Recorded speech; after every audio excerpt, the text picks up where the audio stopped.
मोदीजींनी आपल्याला सांगितलंय की make in India and make for the world. आपण म्हणतो मेक इन इंडिया तर ठीक आहे, पण विकायचं कसं? मराठी माणसाचा नेहमीचा प्रश्न की विकायचं कसं, एक्सपोर्ट कसा करायचा, मेक फॉर द वर्ल्ड कसं करायचं. सो एक वेबसाईट आहे chamberdirectory.worldchambers.com. या डिरेक्टरीमध्ये तुम्ही गेलात, या वेबसाईटमध्ये तुम्ही गेलात की तुम्हाला तिथे तुम्ही तुमचं बिझनेस सेक्टर, तुम्हाला जो काही देश पाहिजे, तुमचा टार्गेट, ते असे सगळे डिटेल्स टाकले तर त्या देशातले, त्या बिझनेस सेक्टरमधले सर्व चेंबर ऑफ कॉमर्सची लिस्ट तुम्हाला मिळते. नॉट ओनली लिस्ट, तुम्हाला त्या चेंबर ऑफ कॉमर्सच्या इन्चार्ज माणसाचं नाव, तिथला फोन नंबर, त्याचा ईमेल आयडी असं सगळं तिथे मिळतं. तुम्हाला या ईमेल आयडीवर ईमेल पाठवायचा आहे किंवा त्या फोन नंबरवर फोन करायचा आहे. Email is the best.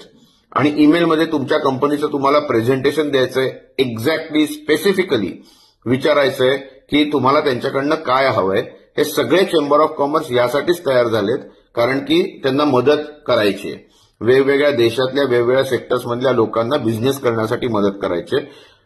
असं नाही की सगळे चेंबर ऑफ कॉमर्स तितकेच ऍक्टिव्ह असतील किंवा तितकाच पटकन तुम्हाला रिस्पॉन्स मिळेल, पण तुम्ही जर का 10 ईमेल्स पाठवले, तुम्हाला 2 किंवा 3 चेंबर ऑफ कॉमर्समधनं एकदम प्रॉम्प्टली रिस्पॉन्स मिळेल आणि तुमचे लीड्स जनरेट होतील.